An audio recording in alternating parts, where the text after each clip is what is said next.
খুব ফিরে পেতে ইচ্ছা করে সেই রাতগুলো, যে রাতগুলো কোনো চিন্তা ভাবনা ছাড়াই ঘুমিয়ে পড়তাম। ধাক্কাটা যত বড়ই হোক না কেন, মানুষ কিন্তু খুব সহজেই এক ধাক্কা সহ্য করতে পারে, কিন্তু বারবার একই ধাক্কা যদি পেতে থাকে, মানুষ এটা ভুলে যায় যে বারবার ধাক্কা খেলে বড় পাহাড়ও কিন্তু ভেঙে যায়।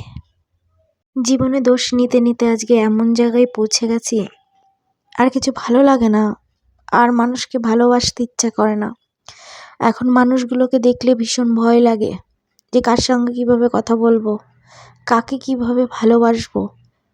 মানে মানুষের কথার বুলি এতটাই খারাপ, কারোর আঘাতে একটা মানুষকে তিলে তিলে শেষ করে দিতে পারে, কিন্তু সেই মানুষগুলো কখনো ভাববে না যে এই কথাগুলো বলেছি কি হয়েছে তাতে। কিন্তু কথার আঘাতে একটা মানুষ শেষ হয়ে যেতে পারে শুধু মাত্র কথার আঘাতে। আজকে দোষ নিতে নিতে এমন একটা জায়গায় পৌঁছে গেছি, আর কিছু ভালো লাগে না, আর ভালো লাগে না যে জীবনে কাদের জন্য করলাম, কাদের জন্য এতটা নিজেকে বিলিয়ে দিয়েছি, দিন শেষে দোষ ছাড়া কিছুই পেলাম না। তো ভালো থাকুক সেই মানুষগুলো, যে মানুষগুলোকে একদিন নিঃস্বার্থভাবে সব কিছু বিলিয়ে দিয়েছিলাম। ভালো থাকুক সেই মানুষগুলো যারা এতটা অপবাদ আমাকে দিয়েছে।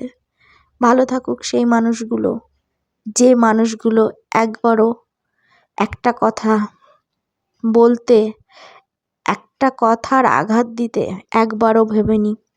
ভালো থাকুক সেই মানুষগুলো, সবসময় চাইবো। কারণ আজকে আমি এতটাই কষ্ট পেয়েছি, মানসিক কষ্ট, যেটা কখনো কাউকে বলে বোঝাতে পারবো না। তো ভালো থাকুক, কেউ যদি কাউকে দোষ দিয়ে ভালো থাকতে চায় অবশ্যই দেবে, সে ভালো থাকুক, সবসময় চাইবো তারা ভালো থাকুক। কারণ নিজের কাছের মানুষটা যখন আমাকে বোঝে, তখন একটা মনের সাহস পেয়েই যাই যে না, নিজের কাছের মানুষটা তো আমাকে বোঝে যে আমি ঠিক না ভুল। তবে একটা কথা বলি, নিজে সবসময় সত্যির পথে চলবো, মিথ্যে দিয়ে কোনো কিছু জেতা যায় না কোনো দিন। সত্যের পথে থাকবো, আঘাত যতই পাই, দিন শেষে নিজের মনটা তো ঠিক থাকবে, মন থেকে পরিষ্কার থাকবো যে আমি ঠিক ছিলাম, আমি ভুল ছিলাম না। আর যতই আঘাত আমাকে কিছুতেই কিছু করতে পারবে না।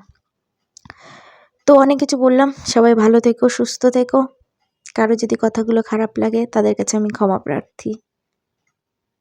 আজকের মতো এই পর্যন্ত ভিডিওটা, ভালো লাগলে একটু কমেন্ট রেখে যাবেন। সবাই ভালো থাকবেন, সুস্থ থাকবেন। আবার আসবো নতুন আর একটা ভিডিও নিয়ে। আজকের মতো টাটা।